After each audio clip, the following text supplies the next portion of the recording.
បាទបន្ទាប់ពីបងប្អូនទាំងអស់គ្នាសួរចេញនៅការឆ្លើយតបពី AI របស់យើងហើយតើយើងធ្វើយ៉ាងម៉េចទៀត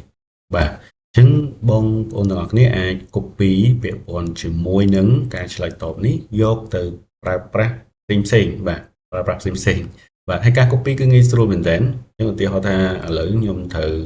ចាប់យកមកគឺពីចំណុចនេះមកហើយបាទចំណុចនេះ1ចំណុចនេះ2ហើយនិងចំណុចនេះ3បាទចុះអ្វីដែលខ្ញុំត្រូវធ្វើខ្ញុំត្រូវដឹងថាកន្លែងដែលខ្ញុំធ្វើការហ្នឹងនៅទីណាបាទនៅក្នុង Game Master AI របស់យើងក៏យើងមានកន្លែងធ្វើការផងដែរបាទអញ្ចឹងបងប្អូនទាំងអស់គ្នាអាចចុចកន្លែងAI Editors បាទ AI Editor បាទបន្ទាប់មកយើងដាក់ឈ្មោះមួយបាទកន្លែងនេះគឺជាឈ្មោះឯកសាររបស់យើងហ្នឹងឯងបាទពីអង្គរវត្តពីអង្គរវត្តអូខេអញ្ចឹងនេះគឺជាឯកសាររបស់យើងណាឯកសាររបស់យើងអញ្ចឹងខ្ញុំ save មកបាទនៅទីនេះគឺ default មកគឺចាប់ block session តែម្ដងបាទ block session អញ្ចឹងកន្លែងនេះយើងអាចធ្វើការ copy ការឆ្លើយតបរបស់យើងផ្សេងៗយកមកដាក់នៅក្នុងឯកសាររបស់យើងនេះបានបាទឯកសាររបស់យើងគឺនិយាយអំពីអង្គរវត្តហ្នឹងឯងបាទអញ្ចឹងធ្វើម៉េចដើម្បី copy បានអញ្ចឹង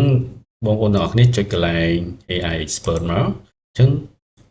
នឹងចេញពាក់ព័ន្ធជាមួយនឹងការឆាតរបស់បងប្អូនដែលបានឆាតជាមួយនឹង AI របស់យើងបាទអញ្ចឹងយើងអាច scroll មកបន្តិចថាយើងចង់ copy ពីណាមក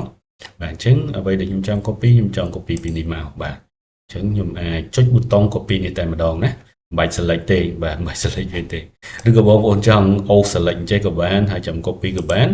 ឬក៏គ្រាន់តែចុចប៊ូតុងនេះមកបានហើយបាទអញ្ចឹង copy ហើយយើងចុច Control V មកដើម្បី paste ចូលនៅទីនេះបាទខ្ញុំ enter មួយមកបាទរួចហើយខ្ញុំ scroll មកខាងក្រោមបាទធ្វើការ copy នេះប៊ូតុង copy របស់យើងហើយបាទអូខេអញ្ចឹងនេះវាដោយទាំង title នេះដែរខ្ញុំលុបចោលបាទអូខេហើយមកក្រុមមួយទៀត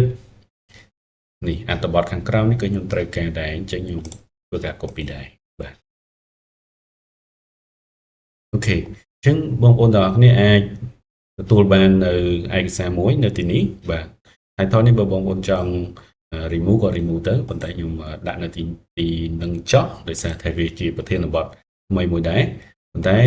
វារៀងធំអញ្ចឹងយើងអាចបន្ថយវាបានណានិយាយទៅបងប្អូនអាចកែពាក់ព័ន្ធជាមួយនឹងប្រភេទ heading នេះបាទទូអញ្ចឹងទៅអញ្ចឹងខាងលើជា heading ទី1ហើយខាងក្រោមនេះជា heading ទី2បើមាន heading ទូទៀតយើងអាចសេរី heading តាមហ្នឹងឬបើយើងគ្រាន់តែចង់ទាក់ទងនឹងទៅលើ bold ឬក៏ទៅលើទំហំអក្សរក៏អាចបានដូចគ្នាដែរបាទអូខេអញ្ចឹងនេះគឺជាឯកសារដែលខ្ញុំទទួលបានខ្ញុំមានជំរើសនៅក្នុងការទាញចេញជា PDF បាទអញ្ចឹងគ្រាន់តែចុចប៊ូតុង PDF គឺយើងនឹងទទួលបាននៅឯកសាររបស់យើងគឺជា PDF បាទនេះគឺជា PDF បាទឬក៏បងប្អូនទាំងអស់គ្នាអាចទាញជា Word បាទ document បាទអញ្ចឹងយើង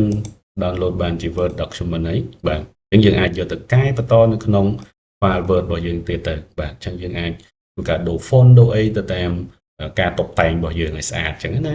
បាទហើយក៏យើងអាចទាញចេញជា text បានផងដែរបាទឯកសារ text ប៉ុន្តែខ្ញុំអត់សូវប្រើទេ text នេះបាទអញ្ចឹងខ្ញុំប្រើតែជា Word ឬក៏ជា PDF បាទរឿង text នេះខ្ញុំអត់សូវប្រើទេបាទបងប្អូនទាំងអស់គ្នាឧស្សាហ៍ប្រើក៏អាចប្រើបានផងដែរអូខេអញ្ចឹងខ្ញុំចង់បង្ហាញប៉ុណ្ណឹងទាក់ទងនឹងការដែលយើងឆាតហើយយើងបាន response យើងយកមកដាក់នៅក្នុង document របស់យើងបាទសូមអរគុណ